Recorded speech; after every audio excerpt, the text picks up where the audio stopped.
So I've decided to do something different today for the squats. I've never tried the wave loading rep scheme before, so I thought I'll give that a go. I wanted to do a bit more intensity really, because Sundays are a big volume day, and like I say, I've got constant DOMs in the legs, so if I'm doing a big volume day Wednesday as well, it's just a nightmare. It's just affecting all my other training. Plus, I mean, the reason I'm doing this kind of program is to increase my strength anyway, so I thought, now I had wrote a 15-week program out of progression. I was supposed to do a triple at 160 with some back off work, but I don't know why I bothered. I might as well have spent my time writing me top 10 favourite chocolate bars or something for all the good it's done me, because I'm always changing my mind, always tinkering. I'm always, if I'm not training, I'm thinking about training. If I'm not thinking about training, I'm watching people training. If I'm not watching people training, I'm reading about training. And if I'm not doing any of them, I'm probably thinking about food. And the food is usually to do with my training. So it's just training occupies too much space in my head. So I've just decided to have a go at this wave loading today. So the premise of that is to start with a triple. So I started with a triple at 150. I did a double at 160, and then a single at 170.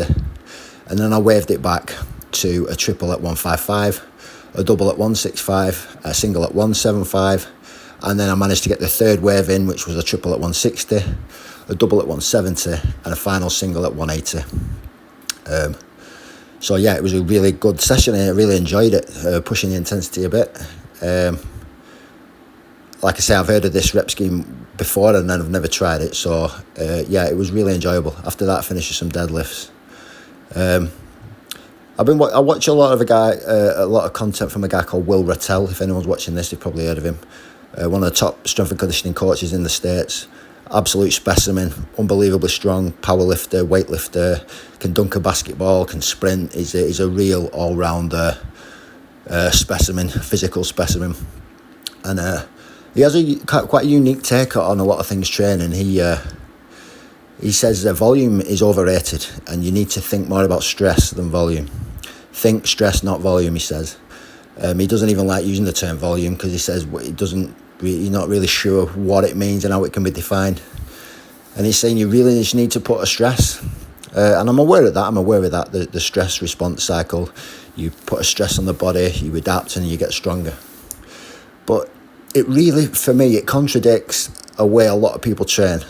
A lot of powerlifters, a lot of strong guys swear by submaximal training.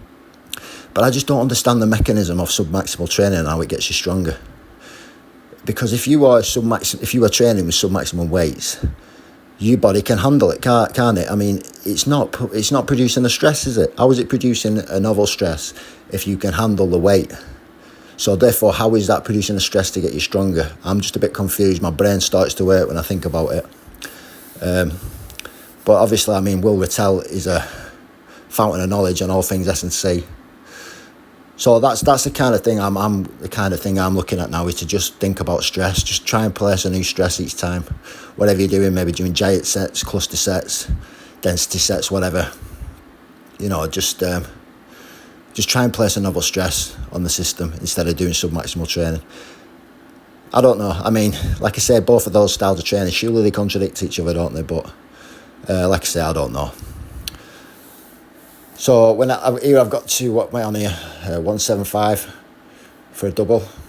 Sorry, 170 for a double. After I'd done this double, when I racked it, I felt a bit of stiffness and pain in my right hip. I thought, oh, you bastard, I'm not going to be able to get that single at 180. But I got a good 5 minutes, and then I got the 180 and it was fine. But for a moment, I thought I'd pulled something. But luckily, I got the 180. It was slowed down a bit of a grind, but obviously I've done quite a bit of volume leading up to this, haven't I? So each wave is 6 reps. So this is the 18th rep of the session, really. But yeah, I mean, what I'm going to do is I am going to try this again. I maybe add 2.5 kilos to each wave. So start at 152, go 162, 172, and ending up with my single at 182. Maybe I can progress this. But again, I feel like I'm restricted when I'm following a program. This is why I like the deadlifting every day. This is why I just like doing what I want, to be honest. because it's almost like I'm training in a straitjacket, you know what I mean? Sometimes I want to push it and I can't because my program says no.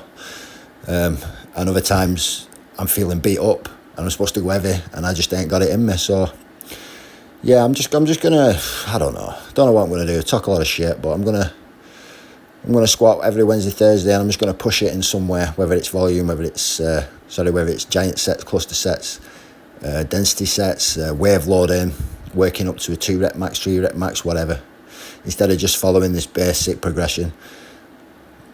Like I say, I'm all over the place with my training. Organised chaos, really, this kind of training. But, well, not really organised, is it? Just chaos. But this is what I enjoy. So yeah, with a deadlift, a single at 180, set of 5 at 160. Tomorrow will be a light day. And Friday, I'm going to push the deadlift a bit further. So good session.